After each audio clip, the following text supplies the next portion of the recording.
Cheers. Cheers. Welcome to the podcast. Thank you. Thanks for having me. Roman, great. super excited to have you. Feels like it's long overdue. So thanks for putting up with me pestering you about the podcast forever. And thanks for being open to finally doing it. I'm very excited to have you here today. I think that I've worked in the industry for a long time. Mm-hmm. And I've worked for lots of great chefs and lots of great wine directors and stuff. And there has always been a little bit of a disconnect in my mind between the back of house and front of house when it comes to passion for wine. And not that there's not some appreciation or there's not, an attempt to kind of like understand and bridge the gap, especially when it comes to like creating dishes for the wine or picking the wine for the food and the two teams working together. There's not a lot of people that I think that have spent as much time focusing on really like developing both skill sets in my career. So I'm excited to talk to you about that and kind of the impetus for wanting to pick up both sides versus just kind of like running with one and focusing on that and kind of not leaving wine to somebody else, but kind of like, sometimes it just becomes an afterthought because there's so much shit for the chefs to do already. They don't need another 20 hours to run a wine program. But I think it needs to collaboration. I mean, and I think it's great to like, dive a little bit into that and overall just wine is so exciting. So it's a fun thing to add on. It's not something that's a burden, which is really cool. Right. Yeah. And I think too, it's important for the front of house to understand the kitchen too, right? Like understanding binders and stuff, which when I was working at Ozumo, like knowing the difference between agar-agar and like other binders was like really cool for me, or thickeners, because I was like using them for cocktails and then when I go out to eat and I see different things like that, I'm like, oh, I know this technique, or I know this, or I know what Nisi charger is, or ISI charger, however you say it. And it's cool because I feel like I learned so much from working with so many talented people in kitchens throughout my career. So it's great to see the mutual appreciation. Well, sick. So we always start with you kind of taking us through your journey. We focus on your path, your career, and obviously you are more predominantly in the kitchen.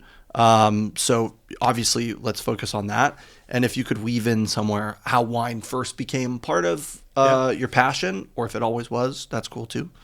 So just bring us up to speed. Yeah, absolutely. So originally I'm from a small village just outside of Munich in Germany, and always kind of had, the passion about food. So even young on, just eating and then making it, and even as a child I was like always like really into just creating something, and it wasn't particularly good, but at least it was exciting to do, and then I just progressed, and eventually my parents kind of asked me, it's like, hey, so what do you want to do? And I'm like, I want to be maybe I want to be a chef. Nobody in my family is in hospitality. I mean, we had kind of like greengrocers. We supplied fruits and vegetables to restaurants, but we also had a couple of stores, so I was supposed to take that over.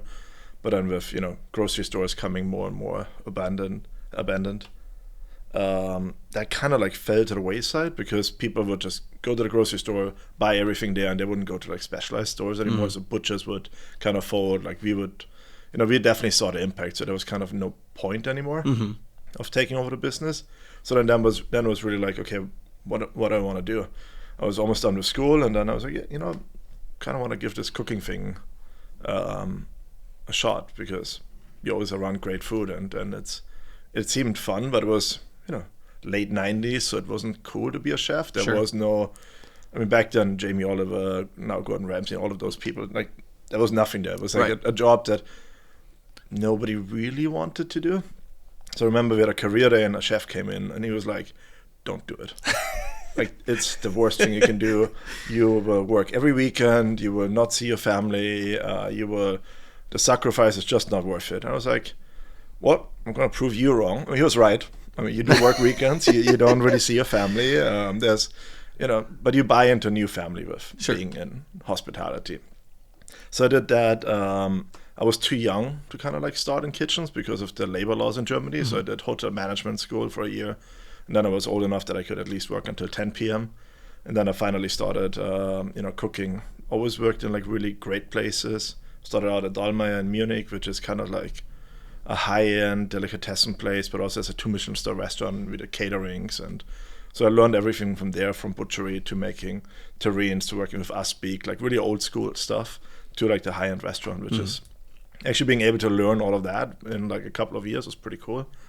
Then I went to Austria, worked at Obauer, just outside of Salzburg, which probably was one of the two most formative restaurants I worked in, because it was owned by two brothers and no sponsors, no money behind it. So they really had to run a 2 Michelin-star restaurant profitable, which was really cool. And like got whole animals in, all of those things. And no waste. Crazy intense kitchen. They only really hired people back then when they were under 21, because you kind of just say, yeah, chef, and just go for it. And it's I wouldn't recommend it, but I kind of got out of military service in Germany, so I was like, okay, let's do the closest to military service I can find. After that, kind of went to Spain, worked another 2-star place, kind of ran a 1-star place when I was 21, something like that. I ran the kitchen there, and that's kind of also a time when like wine really became pretty big, because we had an amazing wine cellar, and the chef maybe overindulged in the wine a little bit, and so there was always great wines around. Like I remember there was one day, like he put a 1888 Madeira in front of me and said, just use it for cooking. It's a little bit strange. So I ended up drinking the whole bottle, and over the course of maybe 4 weeks, and used a really nice Madeira reduction for all the sauce work. Sure. But people would give you like half glass of Latour to kind of finish the sauces with, and you like try a sip. It's like, it's really good. You gotta know what it tastes like to put it in the sauce. A little bit into the sauce, and then I was like, so it was really cool to be around these like amazing bottles. He would always buy cellars of like people that get divorced or go bankrupt. So we had this insane wine cellar. So that's kind of where a lot of my like love for wine started. Always had appreciation for Riesling before. My grandfather's from the Mosel, so I was around that a little bit. But then really, the first time I tried like a red that I really liked was in that time.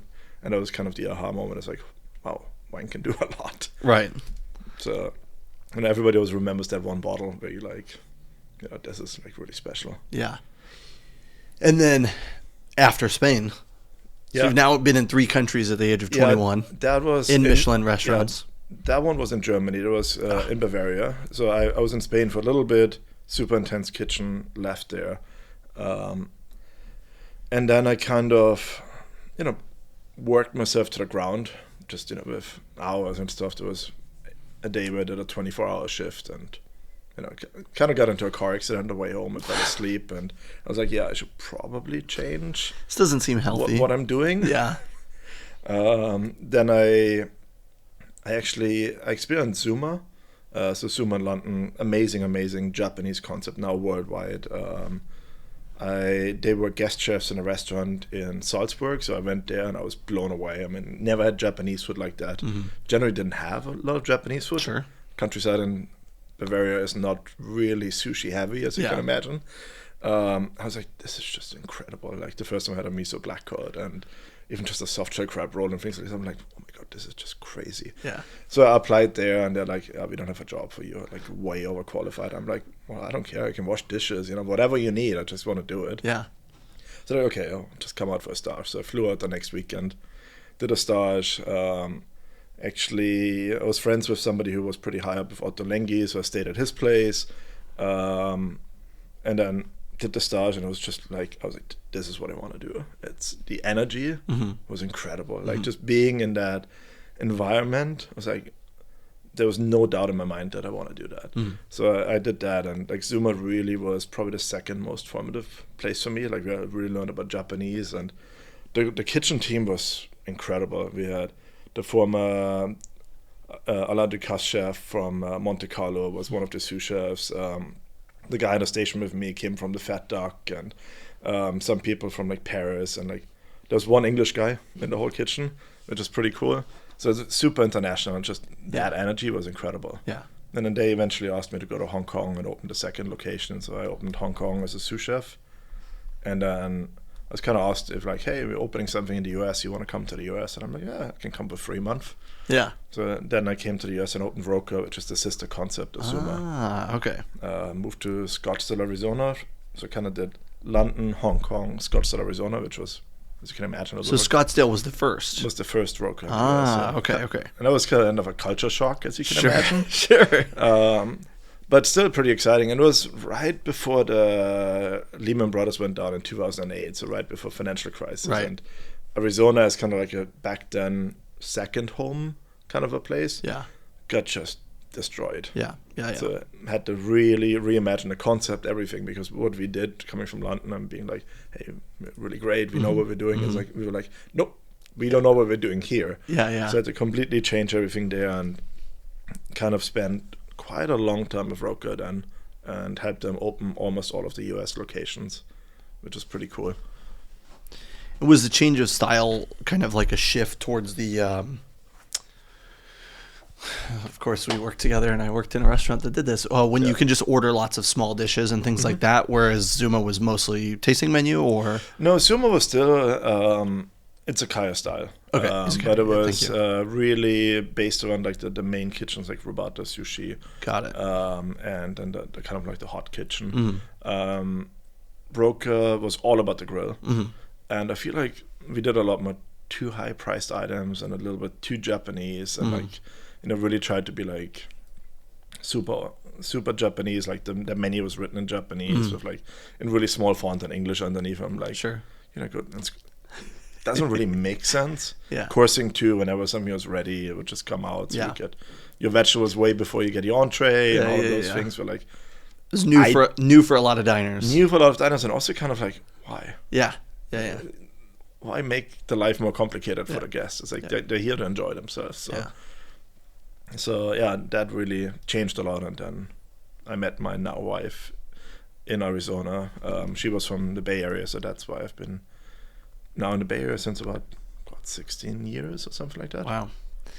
And then you came out here, and then you were working at the Roca and SF. Yeah, I opened that one. So I did from finding the location to working with the architects on the build out. I was kind of the project manager for Roca. That's awesome. And then really brought it into just the opening and then running it from there. It's a stunning space. I mean, if anybody that hasn't been, it's in North Beach. It's like you have the main dining room up front that's centered around this massive grill. There's this really beautiful like small banquet room to the far side from the front door. And then you have this downstairs that's kind of like a den, dive bar, speakeasy kind of vibe to it that's really cute as well. A lot of seating. I mean, it's a very large restaurant in what feels like a small amount of space. Yeah. I mean, it's about 200 seats, which is quite a lot. Yeah. But you kind of also need that to be able to just, San Francisco is not the cheapest place to operate. Sure, yeah. So it helps to have, a certain amount of space. And then being over 2 floors is challenging at first, but you can actually get a good energy in both floors. And you have different experiences that you can have. Right, yeah. I guess that's a really good point. Instead of having kind of like a front bar area, like let's say Ozumo, where you also worked, you have the bar seating kind of in the front, then you have kind of the dining room by the kitchen, and then you have another dining room by the sushi counter, but that also looks out in the bay. Roca feels much more like a bar, much more casual, like date night spot downstairs, and upstairs more kind of like fine dine. Yeah. And after Roca, did you go immediately to Ozumo, or? I went to Ozumo first. I went to Ozumo twice. So I went directly from Roca Scottsdale to Ozumo. Got it. And the back then kind of like CEO, he lived in Scottsdale, so he tried to recruit me a lot. I see, okay. And when I got engaged, my wife was like, "Hey, you live in Arizona. Yeah, you gotta change that." I was like, "Yeah, fair point." And like, I always loved it here, like just the produce in the farmers markets and proximity to the wine country on the coast. I was like, well, it's not really a no-brainer to move out here. And so I agreed to like work with them. I would also help because I had like the specialty in Japanese. Right. So visa alone, because I'm obviously not from the US, was a lot easier. And so I ended up working with them. And then when Roca opened the second location in Chicago, they called me and was like, "Hey, why don't you come back, help us open that?" And then we opened a place for you in San Francisco. So that's how I came back to Roca. I see. That's awesome. When you go to open a place in Chicago, I mean, and you and your wife are living in SF, do you fly out during the week and then fly back for the weekends, or do you go out for a few weeks at a time? Do you do like 3 on, 1 off, or something like that? Exactly. I would do like 9 days straight and then fly back. and then go back and just kind of work like that. Yeah. Which is a bit brutal, but Sure. it worked out. It's better than not going back and seeing someone. Right. Totally. But it was a pretty cool experience opening in Chicago. And it's such a great city too. I mean, the food scene, the drink scene. I mean, it's more cocktail and a lot more whiskey heavy. Sure. I feel like a little less wine. Yeah, it's kind of one of those places that you go and like you have a big steak and you got a couple of old fashions and you wake up in the morning and really regret your life choices. But no, it's a fun place to be. It's funny. It's almost like, you would think that because it's cold, it would be like whiskey and steaks. But then you go to Texas and it's whiskey and steaks and it's hot as fuck. So, yeah, Texas is rough. Yeah. You opened a location in Houston. In Houston, yeah. Yeah. And that was Roca. That was Roca as well. Right. And it was right during the summer. So like just being there in the summer was like, why is anybody here? Yeah, big open grill, cooking a bunch of steaks, probably just cranking the steaks out. Yeah, thank God, for AC. Yeah, exactly. And then you left for a while. You went to, obviously you had obviously a Michelin background. And then you came to the US and you worked at Roca and you worked at Ozumo and you really dove even deeper into the Japanese cuisine.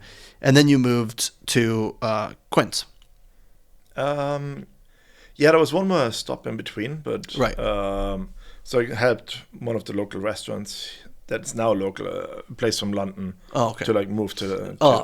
Yeah. Time moves fast, and that was right after the pandemic. That was right after the pandemic. Yeah. So, right. So it's pretty cool going back to London, doing some training there, and then I was director of operation for them, right, for the Americas. I was seeing the Toronto location and the Miami location, and helped with the build out of what's now Chardonnay in Union Square. Yeah, that's right. Sorry, I can't believe I forgot that. Yeah. Jesus, I was like, I think there was something in between, but I can't. I've done a lot on it. It's like if I really go into like all of the things, it's like I usually don't change too much, but like when you've been doing it as long as I have, things just kind of add up a little bit. And then you were able to kind of take that step back into the Michelin realm, and not that not even necessarily that like Roca and Ozumo and even Chardonnay for that matter aren't elevated cuisine. Yeah. Right, but because there's obviously multiple locations, maybe they can't even be considered for Michelin. I'm not exactly sure how it works. Yeah, I think the service style is too casual. A little more casual, right? Also, I always described it as a place where you can go, you can have a few drinks, and you have a lot of food, and you have a lot of fun. So you can be a little bit more rowdy. Sure. Which is good to have that. Getting big cans of beers and stuff like that. Yeah. While a lot of the fine dining is a lot more, Yeah. to the detail. Silent, focused. Not as much anymore. I feel like it's changed a lot, which is good. It's a lot more fun, more personal. But like when I started out, it was like you don't want to like talk. Yeah. I mean, I had a brief stint at Quince also, and at 8 Tables by George Chen, and the guys that I worked with at 8 Tables had worked at Saison, and there seemed like a lot of the culture was like we had a lot of fun in the kitchen, behind the scenes, and then when it was on the dining room, it was like tight, polished. I mean, you could still have fun, and that was the cool part about 8 Tables is that we were such a small team that we were able to just change stuff. We go, tonight, let's try this. And then we would just do something different that night as far as service or how we presented the soup, and then poured the soup over the top of the crispy rice cake. So it was great to see that. And it was great to have that formative, time for me. Yeah. And Quince, you kind of also helped oversee Cotonia, obviously, and helped reopen Verjus. I was a little bit in the beginning, so there's some of the work. I was the strategic operations director, which is a very fancy title to kind of just help out of everything in the kitchen. Sure. But it was just, God, Quince is just such an incredible place, and Cotonia and Verjus, like that group is just so much talent and so much passion, and it's a challenging place to work. Sure. But if you want to learn something, it's really incredible, and all the connections I made there, like it's just so valuable, and still one of the biggest fans.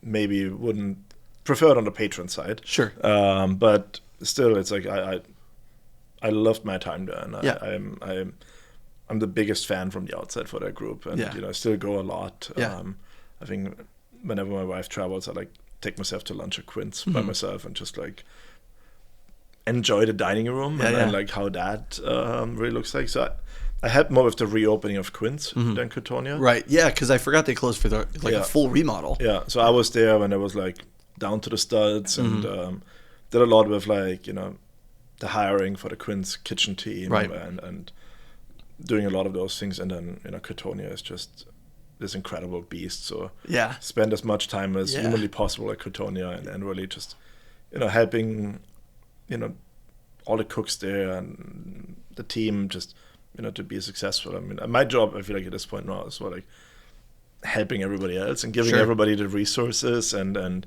the support where they need it so that they can do their best job. And that's, you know, that's kind of what I really like to do at this point. Let's get this open because before I forget about it. Yeah.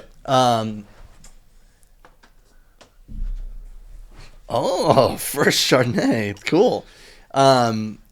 That's what I was going to say about Ozumo is that, you know, to me, working with you at Ozumo was great because, you know, it wasn't as much of you telling us how to do our job. It was more like, hey, maybe you could make some efficiency here.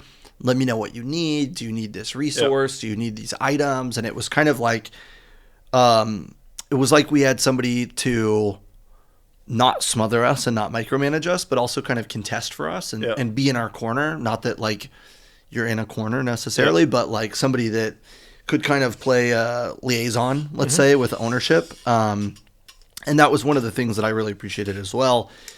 And also you knew your shit. And that was really great because, again, like when somebody comes from the culinary side and like all of a sudden they want to have input on the wine list, I'm like, who the fuck is this? You know, what's going on? So, thank you. Yeah, should be good, huh? I wanted to bring you something a little bit fun. This is great. A little bit left field as well. Yeah. Well, it's a Sunday. You know, we're middle of the day, and so I'm glad neither of us brought Barolo or anything like that. So. Yeah, even though the weather right now would be Barolo weather, wouldn't it? It would, yeah. Actually, I mean, I was walking around today and I was like, Jesus Christ, it's pretty cold. Yeah. Not that it wasn't pretty. It's very pretty, but quite chilly. Yeah, but I agree with you on that, and that's my job. But obviously, there's expectation. Like you always, you know, everything comes with a certain expectation of like, this is what we need to do. It's like there needs to be an ROI on everything, and like the wine list, I think, was a really cool project.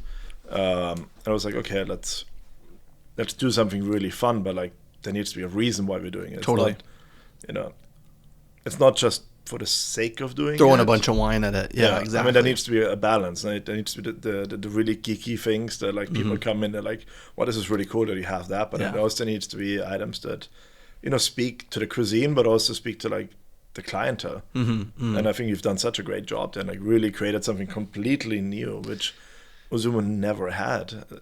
I mean, it was fascinating. Obviously, I mean, I never had an opportunity to work with, they called her Sake Mama, right? I never had an opportunity to work with her, but I know at one point Ozumo had this massive, massive sake program. And so obviously there was a lot less focus on wine. And then when I started having worked as the assistant sommelier at Boulevard, I was kind of like, I wish there was better wine, but whatever, it gives me a chance to learn about sake. And I was always there just waiting for Boulevard to reopen. I mean, that was the whole point, right? And then you didn't want to walk too far from Boulevard. No, I wanted to be nearby. I wanted to see when they were opening the door and make sure I could always touch base. But I remember, you know, Miho was trying to run things behind the bar, and Gloria was trying to help behind the bar as well. But Miho hadn't bartended in a long time, and I don't think Gloria had much bartending experience. So I said, you know, let me help with, you know, systems in place. Let me help with this. Let me help with that. And then I remember Miho goes at one point, she goes, the owner wants to talk to you. I said, okay, great. And I walked next door and they go like, oh, so we understand you want to be the beverage director. And I was like, yeah, but I'm going to go back to Boulevard when they reopen. And they were like, yeah, okay. I was like, okay. And that was kind of the start of that conversation. And then it was kind of the impetus of, you know, Ozumo's 20th anniversary, which was really great. But I think one of the things that really you pushed me on, which I really appreciate, was, you know, bringing in first growths and things like that, because having worked at Boulevard, you know, it wasn't every day that we were selling first growths. I mean, it was pretty infrequent. We were selling a lot of Burgundy. We were selling a lot of really dope Rhone wines, which makes sense. We had a lot of lamb. We had a lot of filet. But but it's crazy to me. I still think to this day, obviously the cost of sale for things like A5 Wagyu, your cost of sale is shitty, but it's it's cash in hand, right? And it's always fascinating as a server. You'd have these guys come in that own a dispensary with their little dog, and the dog has like a custom coach bed, and they'd go like, give me 30 ounces of Wagyu, and you're like, why? What the fuck? Like half a pound's for the dog. You know what I mean? I used to do that a lot in London. Yeah, it's especially when you get like some of the Middle Eastern royal family, and they get the private room, and there's a minimum. They're like, well, we only want like a maki roll and a miso soup and a salad, and then the rest is like Wagyu for the dog. Yeah. Okay. Well, yeah. I mean, gotta make the minimum for the room, So it was really cool to see kind of like, I mean, the limit of money that people will spend on meat, right? I mean, you could never charge that much for, I mean, caviar, and there's a couple other luxury ingredients like truffle that will get that high. But it was my first time working at a place where somebody could really just go all the fuck out. I worked at Quince. Nobody ever came in and was like, oh, the Miyazaki supplement. Yeah. Can I have 7 of those? Can I have 6 of those? You would never do that. Right.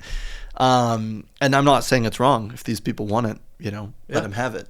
But it was really cool to kind of, again, be part of building that list and see, what you helped kind of do with the kitchen, and, getting the laser etched ice cubes and the transfer sheets for the chocolate lava cake and things like that. Yeah, kind of a little bit more fun. But that's the one thing about that I think with like restaurants like Zuma, Roka, Zuma, those places. You can go and you can have a great time for $50, but you can also spend $1,000 and have an equally as great time. Yeah. And there's not a lot of concepts where you can actually do that. Yeah. Because if you have a tasting menu concept, you know what people are going to spend, and then even with a supplement, and then you might get them on the wine or not. But it's really like, where do you go, and you can have a little bit too much wine, have a little bit too much cocktails, and comfortably feel like spend $1,000 on for 2 people and still have a great time. Without being this like formal environment. It's kind of like, I think Vegas has a lot more places like that. Sure. There's like the large London has places like that. New York has places like that.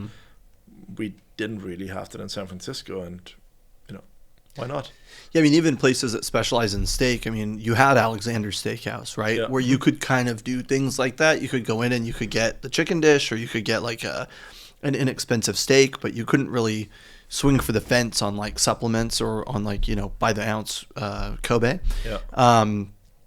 And then other than that, there's not many cuisines that I think can really do that. And so it was just, I don't know, it was really cool to be there, and again, just watch the amount of money people would spend, and Danny in the private room, and bottles of Latour going out, and bottles of Lafite Rothschild, and I mean, it was really cool. But that was kind of at least that's how I believe in a wine list, and I know you agree with that. It was when you first looked at the markups, and I was like, no, all of those wines that like $1,000 bottle, they need to feel like you're getting a deal. Yeah.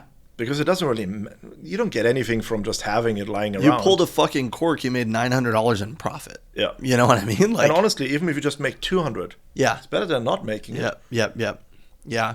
I think that's kind of the important part of the role that you played in my mind. Was it's, oftentimes ownership at a restaurant can be driven almost exclusively by P&L. Right? And you look at the P&L and you go, oh, fuck, like, we're losing money. Or you look at your profit margins and you look at your COGS or whatever you're looking at, whatever metric you're using. And I feel like that's really where it kind of gets, the water gets really muddy, is with, luxury ingredients and luxury wines. We used to have this conversation all the time at Boulevard. John would come back and I go, how's it going? He's like, okay, talked to accounting today. They want me to raise the pricing on the wine. And his thought was, the bird in the hand's worth 2 in the bush. I'd rather sell the bottle than just have it sit on the list. And somebody wants to buy a second bottle because it was such a good price, know? And I think there's really something to be said about that. It's like, it also needs to feel like, I'm the kind of guy that if I go to a restaurant, like, I will order what I think is the best deal. Right. I mean, very often it's like something really cool I want to try and I can't get. But if not, then I'm looking for like, this is like, I got to drink this now because like if I go and I buy it, it's like, it's more money, or like, you find like some white wines that have a little bit of bottle age to them Yeah. that they bought when they were affordable. Yeah, And, yeah.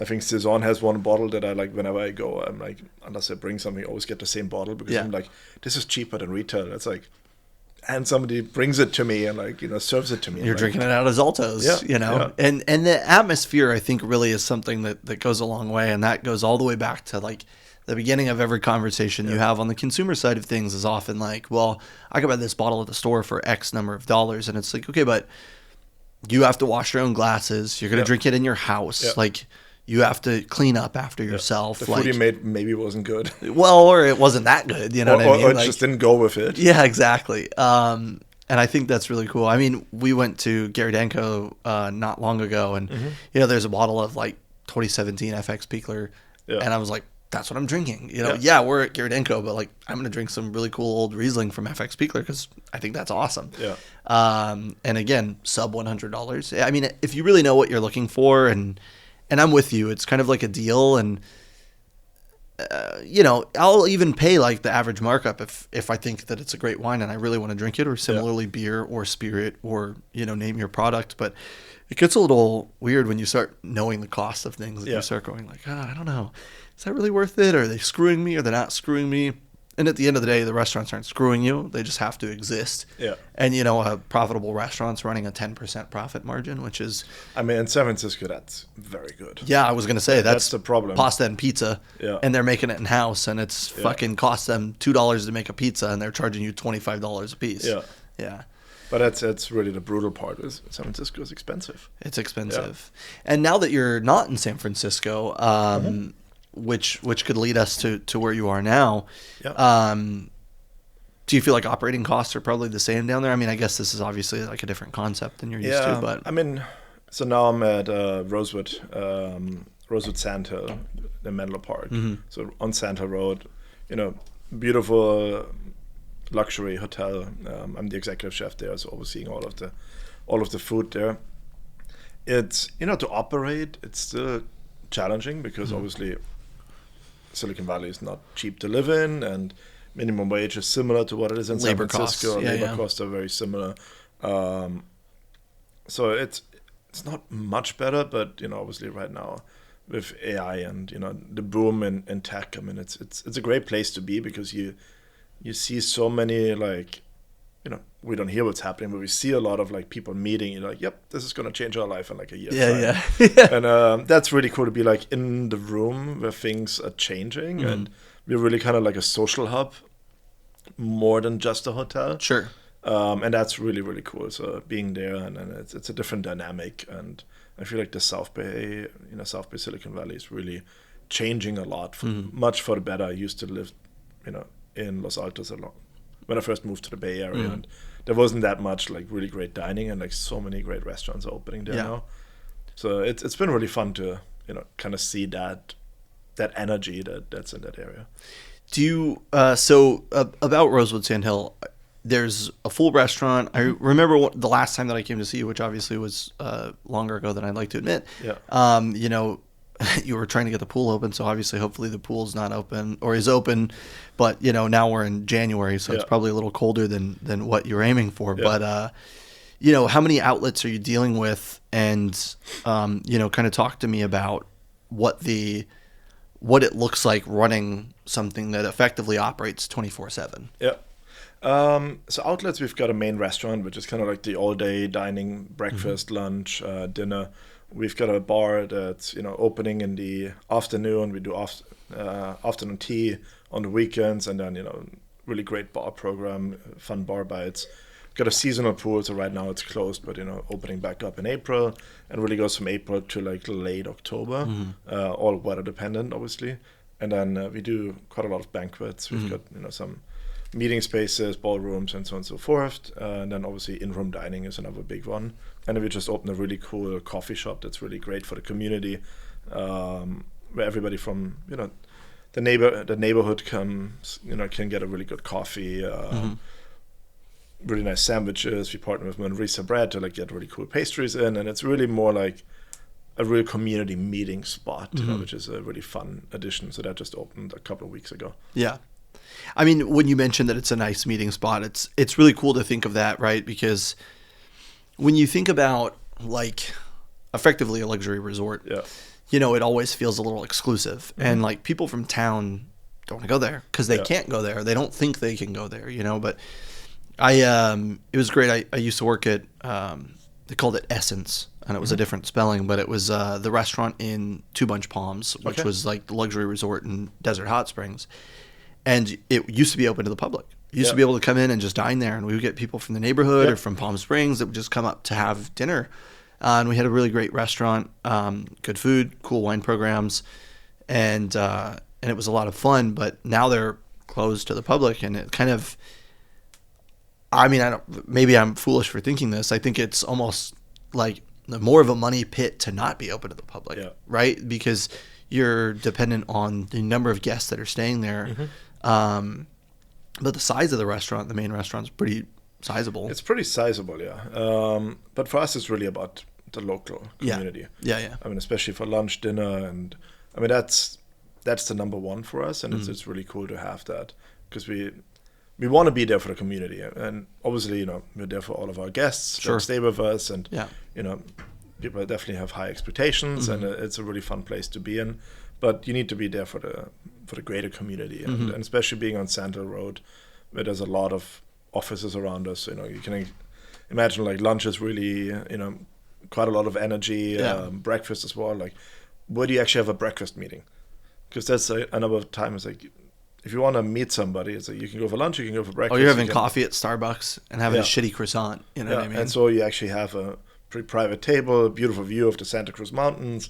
You know, you get served and get a really quality, you know, breakfast, which is, you know, not a bad place to like do your first business meeting of the day. Yeah. It's hard to find. I mean, now it's coffee shops or diners. You know, there's not a lot of places where you can go and have kind of like or there's restaurants that are serving brunch. You know, you've got like Friday, Saturday, Sunday brunches, maybe sometimes.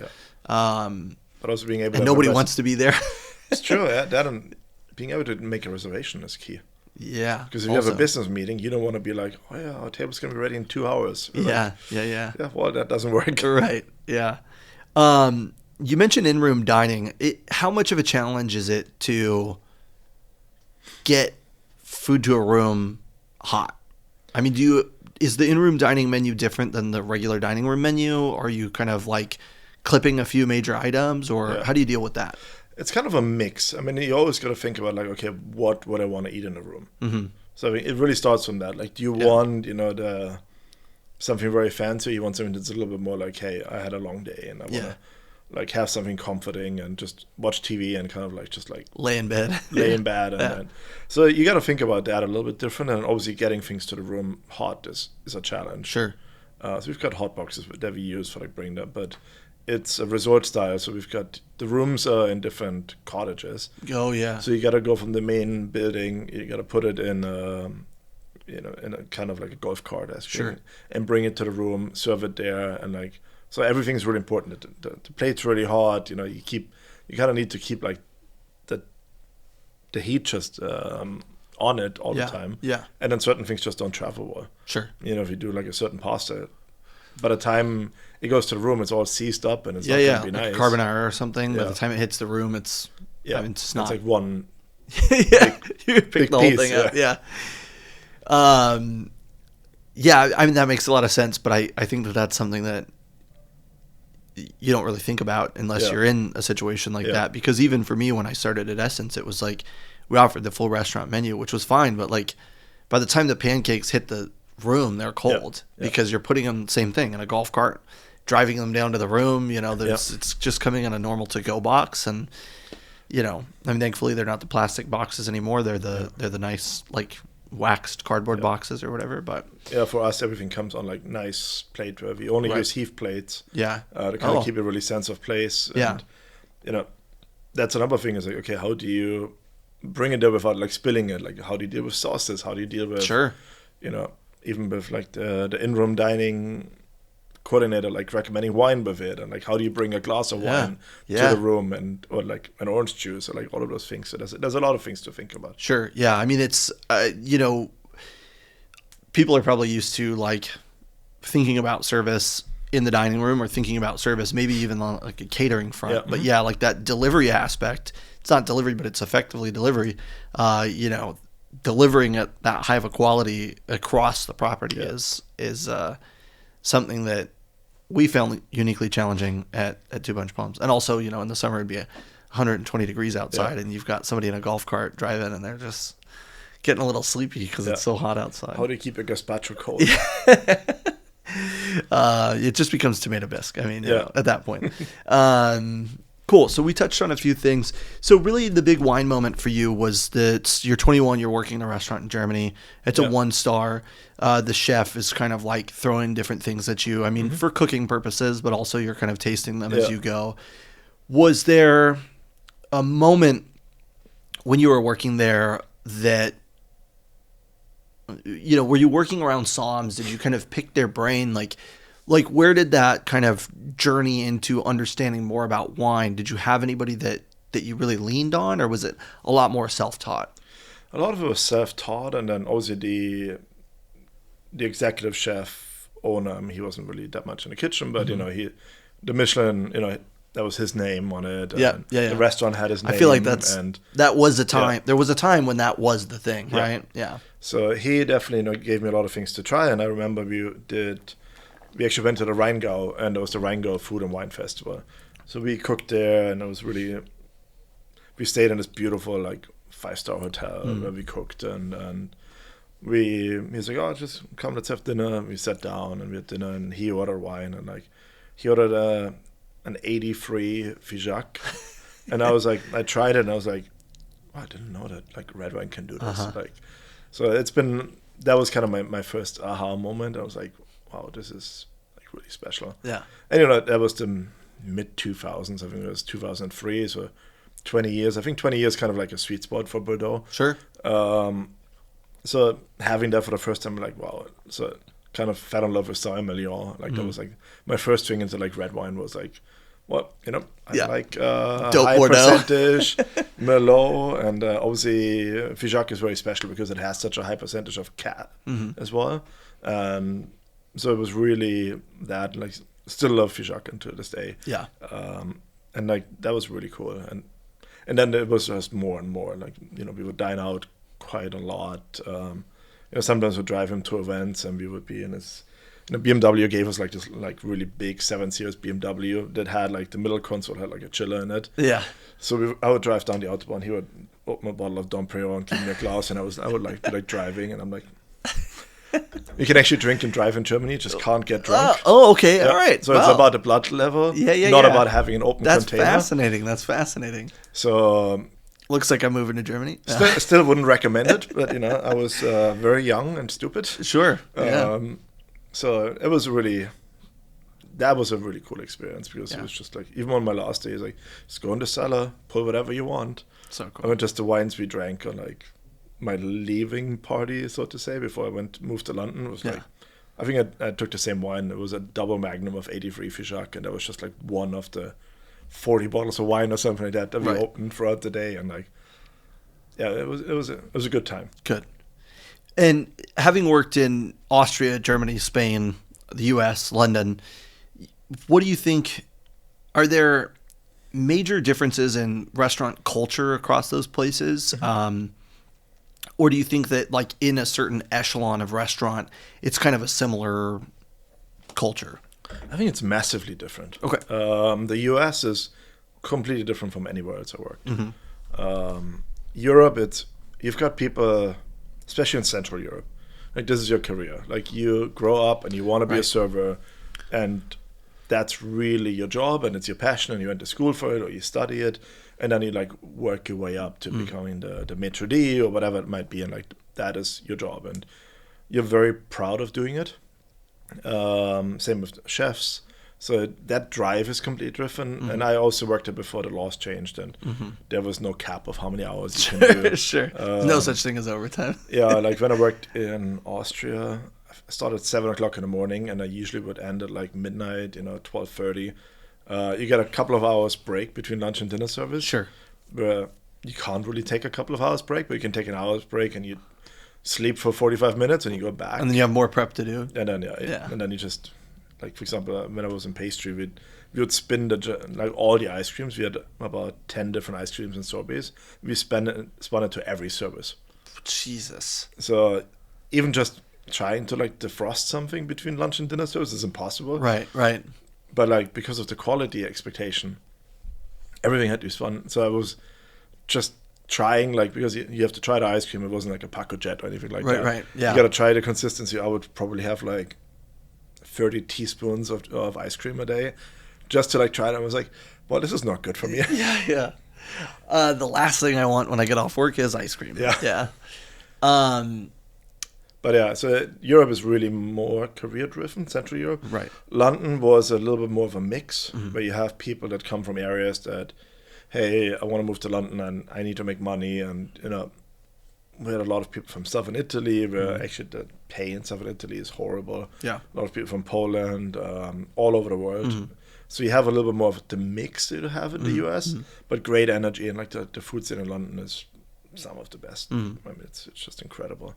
And then in the US, it's really in the front of house, as you know, a lot of times it's like, okay, I'm gonna do this until I'm done with my studies, and then you might fall in love with it, you might not, but at least you come in and you're passionate about what you do, and that's all we can ask for anyway. That's a lot these days. Yeah, and then in the kitchen, it's very often,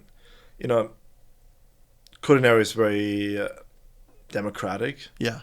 A lot of people that work in culinary could not get another job. Like they work construction or they work in culinary, and extremely hardworking, very passionate, but it's demanding. It's not easy, and especially with California the way it is, most people have 2 jobs, and then you really work from 7 o'clock in the morning again until like really late at night. Yeah. You got to travel between jobs. It's different styles of cooking. Yeah. So the people that are in the kitchen, like they're really kind of the unsung heroes very often of, hospitality, what makes it work. Totally, yeah. Do you think, and this is me I'm winging this, the drinking culture that is prevalent in the restaurant industry, is that similar in all the countries as well, or is that also more of an American thing? No, that's the same. Okay, yeah, good. Then I don't feel bad. It's not the healthiest lifestyle. Sure. To be in kitchens and hospitality generally, but I think it's gotten a lot better. Yeah. Also the style of there are issues in our industry. There's a lot of issues in our industry. Of course. And kind of what I came up with was like really the worst of the worst at times. From like mental and physical abuse and stuff like that. Yeah. But it's incredible like how much that has changed in the last 20, 30 years, which is kind of shocking to say that I've been around for almost that long. Sure. We still have a lot of ways to go. Yeah. There's a lot of work that needs to be done, and it really comes to like people like us changing the way we do things and being more open, and mental health and all of those things. It's not just physical health. It's like work-life balance, which is still tough because you have to be there at night. And you can't tell everybody, it's like you have to dine at 4 p.m. now. Yeah. Staying up very late, and then coming from a busy dinner service, you can't just go to bed. No, you got to unwind. Impossible. Yeah. What's open? Yeah. What's open? Fast bars. Food or bars? Yeah. And then so you eat very unhealthy and you drink too much. I mean, a lot of my people now go to the gym after service, which is actually that's incredible. That's incredible. I'm not one of them. That's a lot of discipline. Yeah. But I'm also not the guy who goes to the bar. Sure. I worked really hard of actually getting to the point where like I can leave work and I can like leave work behind, and most people never get to the point, but I kind of had to, just for sanity reasons and health reasons, just be like, okay, you somehow just need to leave. There's still a lot of work I need to do on it. Yeah. But I'm much better than when I was in my early 20s, where like it's just consuming you 24/7. Right. Is there something that you've done in particular that makes that kind of like punch out kind of transition easier? Well, when I worked in a place in Germany once, and I had my car accident, I actually had a doctor, and he told me, it's like, you probably can never be in a kitchen again, because you probably can't stand for more than 15 minutes without having, really bad physical pain. Yeah. So luckily that wasn't the case, and through acupressure, actually, like traditional Chinese medicine, Yeah. kind of got better. Awesome. But I was like, okay, I can't do this. Like, I need to work on that. So Yeah. I think I was out of work for like 3 months, just Wow. being sick and just seeing all those different doctors Trying and to trying recover. to somehow Yep. get better. Yep. And I got really lucky. Like it could have been it, very easily. And that was kind of like, okay, if I go back, like I need to change things. And that's why I left the whole Michelin thing and I went to London. I was like, it's kind of a self-preservation while still something really cool and really exciting and learning something new. So that kind of really just fast-tracked it for me. I wouldn't recommend going that route, but I feel like for hospitality professionals, learning that is probably one of the hardest things because, if you have a table and it doesn't go right and like, because you invested emotionally in making sure the guest is happy. You give a fuck. Especially if you're a server, if you're a sommelier, if you're in the kitchen and you see somebody trying your food and they really hate it, it's, if there's no reason for it, it's really hard. If there's a reason for it, then you kick your ass still. Right, because you're like, why did you do this wrong? Yeah, I fucked up. Yeah, exactly. Versus just like, they don't get it or whatever. Yeah, like, oh, maybe this was too much for them or they want something different or... but yeah, that's really hard to learn. Yeah. And I think to get to the point where you can actually make this a career in the long run, you have to learn that aspect. You need that sustainability. Yeah. Because, if you work for like really, challenging places, demanding places, like how do you get rest? Totally.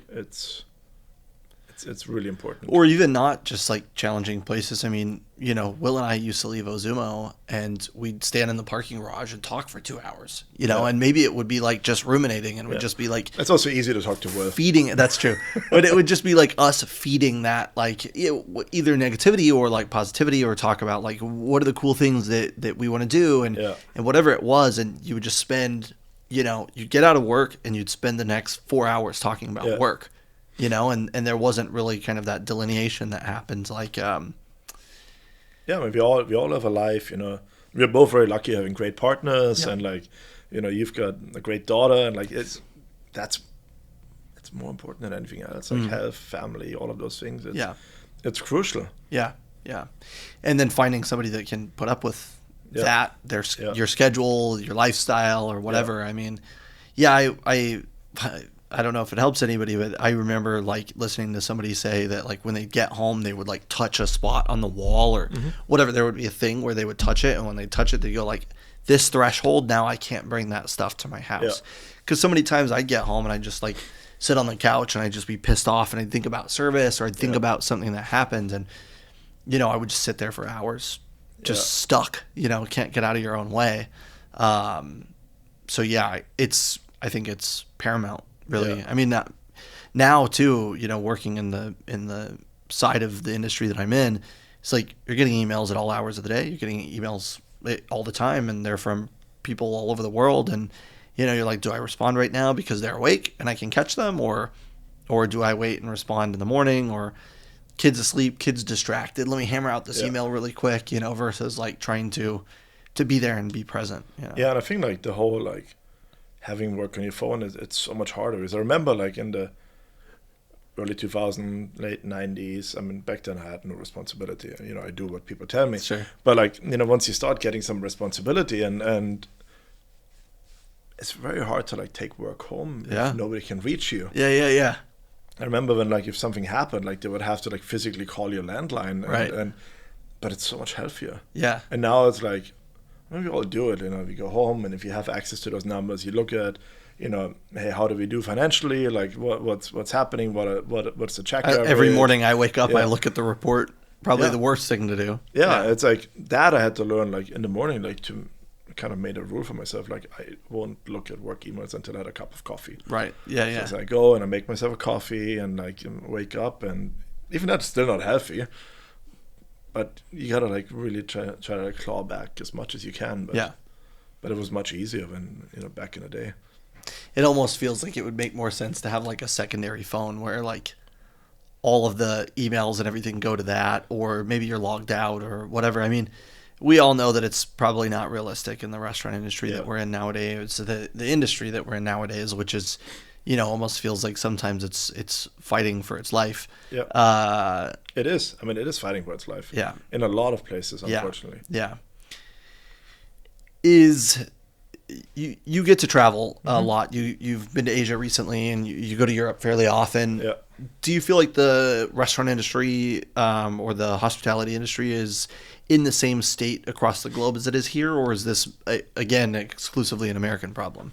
There are a lot of challenges. I think the UK has a lot of challenges right now, especially Brexit really hurt the UK really badly. Just for the sake of the talent pool almost disappeared. Because most, hospitality professionals in London and some of the higher end places in the countryside were all Central European, Eastern European, Southern European. So all of a sudden, they all go away. So you have to pay the local, talent pool a lot more, and then obviously economy isn't as good. So the disposable income isn't there anymore that you had when it was still a one common market. So there's a lot of challenges there. In like Germany, Austria, places that I obviously am from and I care really deeply, a lot of it has to do with taxes and I see. And also just cost of labor. And then like when I worked in Hong Kong, it was impossible to hire anybody because you had to have a visa for Hong Kong, and that was before China really was part of it. I was there in 2007, so there was still a more clear divide between Hong Kong and mainland China. So getting employees crazy hard because Hong Kong is so expensive to live, and then anybody who works for you, they commute in an hour and a half on like little buses, and it's just there's different challenges everywhere. Sure, okay. A lot of it really has to do with the talent pool, and that's why a lot of the style of dining also changed. Where I feel like plates have gotten simpler. Wine lists have become more condensed, and you really like hyper focus a little bit more, which is pretty cool because it really makes for a lot more interesting restaurants, rather than everybody kind of being the same homogenous. Yeah. I mean, you go to a steakhouse and everybody's pouring Camus and Silver Oak and Prisoner, and it's like all the same shit. You're kind of like, okay, whatever, it doesn't matter. And now it's kind of like, well, I mean, maybe it's for better or for worse. People are seeking out wines nobody else has heard of, and then they can make a healthier margin on them sometimes. But yeah, talent pool, I guess, is something that I didn't really give much consideration to, and obviously, like local laws. Let's talk about this for anybody that's watching the podcast. You have a one-of-one background. Usually we try to decorate the backgrounds of the angles of the cameras a little bit differently each time. But back behind you have a box of Gantenbein Chardonnay. I think you and I really had a great opportunity to connect over this winery. This is a winery in Switzerland that you and I love very much.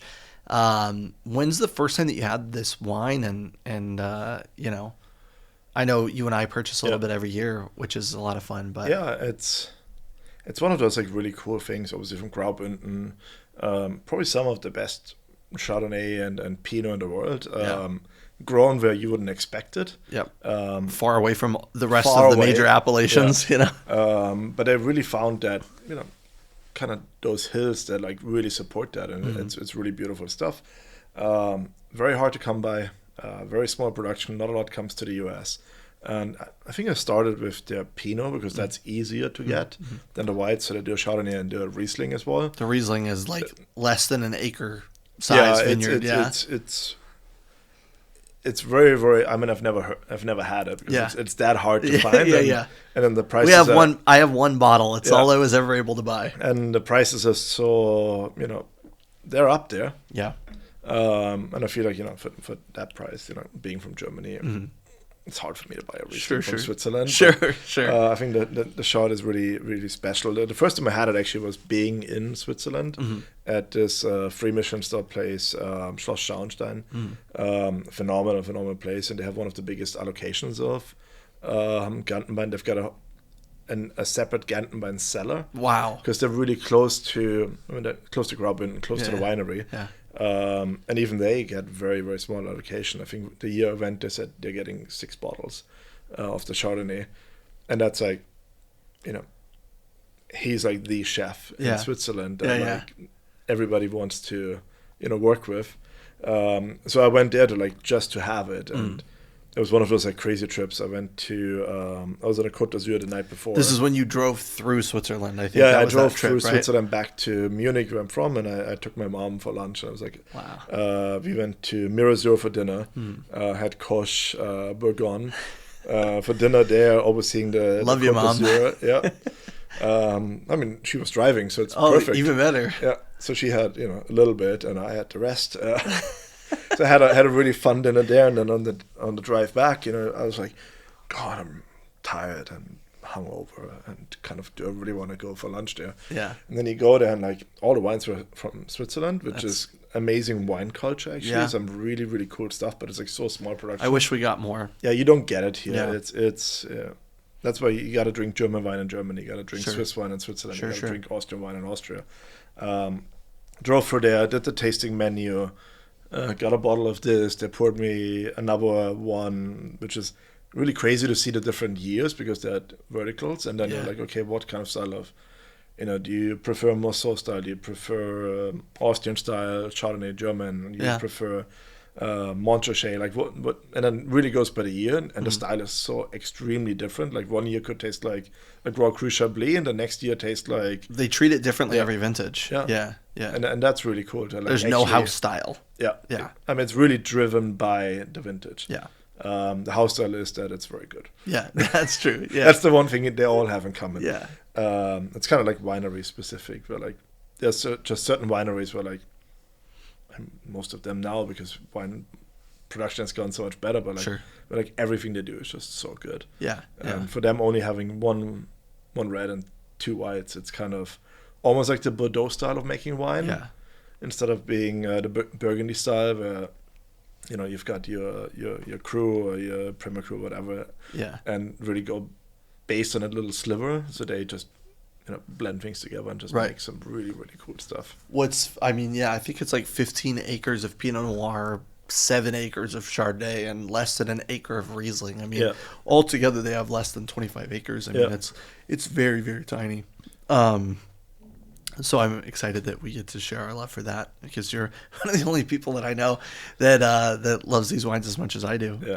I never really drink them. I just always buy them, and we don't really have any intention to sell them. We just want to keep buying them because they're fucking awesome, and they're really cool people, and they're very, very special wines. And one day I'll drink them, but for right now it's just fun. And that's why I wanted to bring this in as well. Yeah. The first, so obviously from Franken, closest wine region, kind of where I'm from, in Bavaria. Really cool winemaking. I mean, it's pretty low alcohol, 12.5%. Right. And it's a 2022, which was a pretty hot vintage. So actually keeping, the alcohol level to that degree is really good. And it's also something where you'd expect, like such a high quality Chardonnay to come from. And they're super famous for their Pinots, the Spätburgunder. And I was lucky enough to actually go to the winery, and it's all limestone, and the winemaker and the original winemaker and his son now that took over, they're like the nicest people. And everything I tried there was just phenomenal. And like it's so nice to have like something where like you wouldn't expect some of the best Pinot in the world to come from this little pocket. Sure. So finding those wineries, I think, is really fun, and like Gantenbein is a perfect example. And they're actually in really close exchange with First. Oh, really? I didn't know that. That's awesome. They know each other pretty well, and so you can see a little bit of like stylistic similarities. But I think that's really cool. And actually, fun enough, La Bernarda has their Pinot as the peanut butter glass. Oh wow! Yeah, and I actually had that wine particularly the first time I went to the last time I went to La Bernarda. I was like, I just want something really good for like $200 max. Sure. And they gave me that, which is crazy low markup for what it cost. Yeah. And I was like, the Somm came over and Aldo came by, and he was like, yeah, this is like, you gotta stop drinking Grand Cru Burgundy and drink stuff like that, because sure, while both are amazing, value for money, it's hard to come by in Burgundy. Yeah. But obviously they make amazing wines. Do you think that, I was having this conversation the other day with somebody, and we were talking about kind of this burgeoning Pinot Noir market that's happening in Germany, and the big focus on Pinot Noir. And obviously, there's a few little Chardonnays popping up here and there. Is there anybody that you know of that's making any good Dornfelder, or is Dornfelder kind of like fallen by the wayside as secondary? I mean, Dornfelder, there's still some good stuff coming out of Baden-Württemberg. Okay, but it's not really a wine I personally enjoy too much. So I probably would be the wrong person to talk to. Sure, but I mean, that. but you go over there, you taste the wines, and I mean, it's, you know, more than most people that I talk to. Most people that I talk to are studying GGs for Rieslings and things like that. So, but I think I mean, whenever I go to like some of those like nice places, especially in Munich, like, and they have phenomenal German wine cellars. Like if it's, you know, white, red, whatever it might be, and like there's so many cool things. Like I was mentioning to you earlier, it's like Huber out of Baden, which is actually, you know, a little bit north of like where Gantenbein is, just across from Alsace. I mean, their Pinots, the Schlossberg Pinot is phenomenal. Their Chardonnays are really great. I mean, there's so much cool stuff, but it's like small production, so it's really not really coming, especially to the West Coast. Right. You can find some. It's of all that landing stuff, in New York. A little bit in New York, because you know, like Wasserman and stuff like that, some really cool importers. Right. That Which really, is this is Wasserman too. Also, probably shout out to Wasserman. I mean, it's one of those importers where like whatever you buy from them is gonna be good. Yep. So yeah, it's pretty cool. So I got that in New York as well, and just that's awesome. Got a case and had it shipped over. Hell of a wine. What do you think about the other wine? Great, very nice Riesling. I hope it's a Riesling. I'm not always the best in terms of blinds. It's always less about guessing the blind and more about, do you like the wine, you know? So we do it blind, and if you want to call it, you can call it, and I love that, but also no pressure. I mean, it would be hard for me to call if it's because you have a very high minerality. You've got a lot of some residual sugar, so it could be sour. But you know, it's not as chiseled as Rheingau, but it, depending on the vintage. And we had so many crazy hot summers lately. 2020, 2022 was insane. So like, really to pick anything, and like the alcohol levels are creeping up on the Mosel and stuff. I would probably lean a little bit towards Mosel. I mean, not Mosel, but more sour. But it's very nice. So good. Perfect afternoon tea. I know. I know. When you mentioned afternoon tea earlier, I was like, oh, is that what normal people have nowadays? I brought you something that was gifted to me actually by Scott Stewart, one of my old bosses. It's 17 GG from Brauberg from Fritz but Haug. it's a GG, so it makes sense. Exactly. Fritz Haug, I really love. I love Fritz Haug. And Brandenberger Jufer actually was the only German wine on the Il Bulli wine list. Really? Fritz Haug, yeah. Oh, wow. And when I worked in Atlanta for Günther Sieger, we did this, I think it was a sea bream tartare, and we used the Auslese from them to kind of like marinate it in like a minute. Oh, okay. And like that sweetness, minerality, some acidity for the fish was incredible. Yeah. So I was like, this is really smart. Yeah, that's great. Yeah, I mean, it's my first time having one of their GGs with a little bit of age. I've been lucky enough to have some of their wines before, but sometimes wines can be a little bit meaty, you know? So it's nice to have it with a little bit of age, and also having a GG from them is really great to see it with the residual sugar almost completely fermented out of it. What's the alcohol on that? That's fun. I didn't even check. 13. Yeah, that's high for the Mosel. It's higher than the Chardonnay. It's higher than the Chardonnay. But I mean, great wines. Like, it's funny enough because my grandfather, being from there, he would only drink Auslese. Sure. Anything else than Auslese was like, I that's so funny. Touch it. So funny. So it's like beer or Auslese Riesling. So that's like, awesome. Growing up, like on like Christmas and like, you know, special holidays, like you would pull a bottle of Auslese and, you know, God, they have 6.5% alcohol. Yeah. And then but also like 40 grams of residual sugar. Yeah, but then like the acidity too. It's like that's true. Racing acidity, so you don't even taste the sugar as much. And then growing up, you know, as a child, you get like a little sip, and you're like, "Wow, this is actually really good." Yeah. So I still love Auslese. And I love dessert wines too. I had a 21 Auslese from them that I was looking at the same time, and I was like, well, the Auslese can age for eternity. So it will never go bad. I know. Yeah. So we were talking about a lot of different things, but we were also talking about one of the things that we tried to talk about this season was the spark. And it sounds like maybe somewhere along the line the spark hit you early on because as a child you decided that you wanted to be a chef. And it was still something that stuck with you, and it's still something that sticks with you today. Without the celebrity chefs, the Gordon Ramsays, the Emeril Lagazzis, not that there's a lot of Emeril in Europe, but without the celebrity chefs, what do you think the spark really was for you that made you decide that what you wanted to do was the culinary side of the industry? I mean, for me, it really was food. Just really, really good food. We had a local Italian place, and he was kind of a self-taught chef, and brought in some really good seafood, which is hard to find where I'm from, and just really cooked with passion. He had a 4-burner stove and a small pizza oven. Wow. Most of the time just one person in the kitchen and just making some really, really good stuff. And he always talked to me and showed me around, and kind of that warm feeling you get when somebody's like, hey, real hospitality. Yeah, real hospitality. Yeah. The way that you only really get it in a lot of European and Middle Eastern countries or some Asian countries where hey, just part of the family. Yeah. So being able to be around really good food without having to pay for it probably was a little bit of a motivation. Sure. Not that I said that out loud, but I think deep down it probably helped. Yeah. And then it's just really I'm still very hungry in terms of just going out, dining out, experience a lot of things, but I think it's hard to say what really was the spark. I think working at that place in Austria, where the discipline and everything was so incredible. That gave me a lot. Where I didn't think,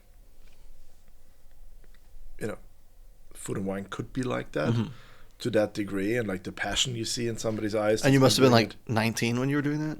Yeah, I think I just turned 18. I basically, was able to drive and then took that job. And crazy hours. I still remember I was paid 510 euros a month. A month. Yeah. Which is 600 US. Sure. Maybe 650 on a good day. Yeah. But you do get housing. That's nice. So I shared a room with somebody, and I think we had one shower for 20 people. Yeah. So great. Woof. Yeah.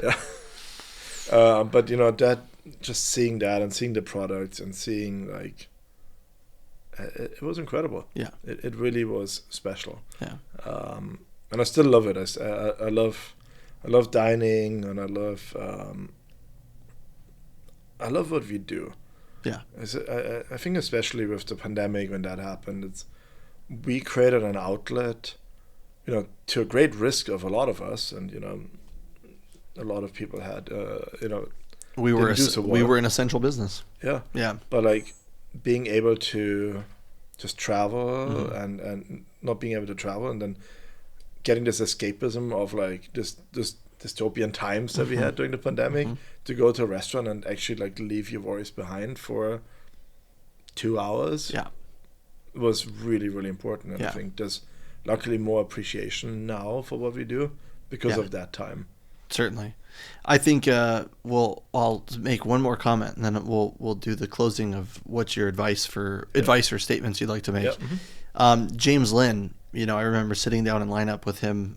He was the director of operation for Ozumo, who passed during the pandemic from complications of COVID.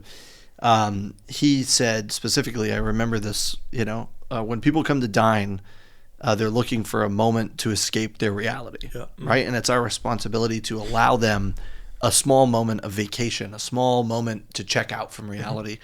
And it's our job to take care of them and to make sure that they have everything that they need, and that when they come in with their work stress, that we help alleviate the work stress, and we kind of give them that moment of escape. So ever since then, I always remember that moment, because I didn't get a lot of time with James, but when I did, it was always full of great nuggets like that. So we're putting on a show every day. Every day. It's theater. We're putting on theater. We're creating something, and that's really what, for me, hospitality. And I haven't heard anybody else say that, but successful hospitality is the moment you lean back in your chair and you look around the room and you breathe a little easier. Things just happen, and you just.